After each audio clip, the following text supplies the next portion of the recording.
What's up guys, Sal here. So since the S23 Ultra's main focus was on the primary camera and the performance, we can expect them to shift focus to other areas next year with the Galaxy S24 Ultra. I know we're almost a year away from the S24 Ultra, so it's kinda too early to talk about the phone, but news surrounding the Galaxy S24 has started circulating already. A new report suggests that Samsung is gearing up to equip its most fluid display on the Galaxy S24 Ultra. To be specific, the S24 Ultra could have a 144Hz display, up from 120 on the S23 Ultra. That's 24 extra frames every second, which is a 20% improvement in fluidity. In theory, this means the phone will have smoother animations and gameplay, and navigating through UI feels more fluid and snappier. However, in real life, I don't think this would make much of a difference because we're getting deep in diminishing returns territory here. Unless you specifically look for the changes, you won't notice those extra frames. It's also worth mentioning to take the rumor with a bit of skepticism because the source is relatively new and doesn't have an established track record.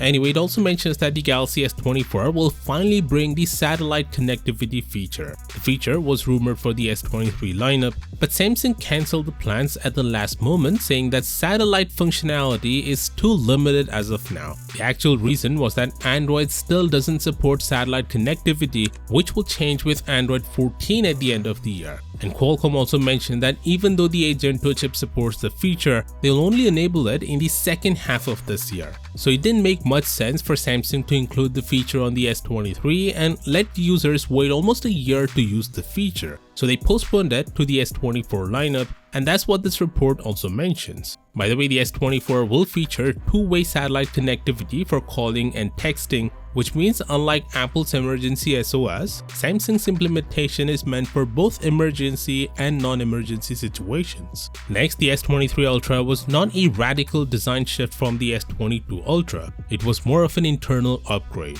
But that won't likely be the case with the S24 Ultra, as Samsung has hired a famous Mercedes-Benz designer, Hubert Lee, to help craft the design of the S24 Ultra and their other flagship phones. This could mean we are in for a totally new design with next year's flagships. Moving on, it's more likely that Samsung will use the same 200 megapixel main sensor on the S24 Ultra, but they will include a new zoom camera this time. This could likely mean a continuous zoom camera for detailed photos at non-native zoom levels, such as anything in between 3x and 10x. Or it could mean zooming in past the 100x mark to perhaps 150 times. It will also have the usual yearly performance gains. In fact, the A-Gen 3 already made an appearance on Geekbench 5, and the results are really impressive. It's actually way faster than the A16 chip on the iPhone 14 Pro Max. And finally, the entire S24 lineup could feature a faster UFS 4.1 storage, up from UFS 4 on the S23. We don't know the difference between the UFS 4.1 and 4.0 because the new storage isn't official yet.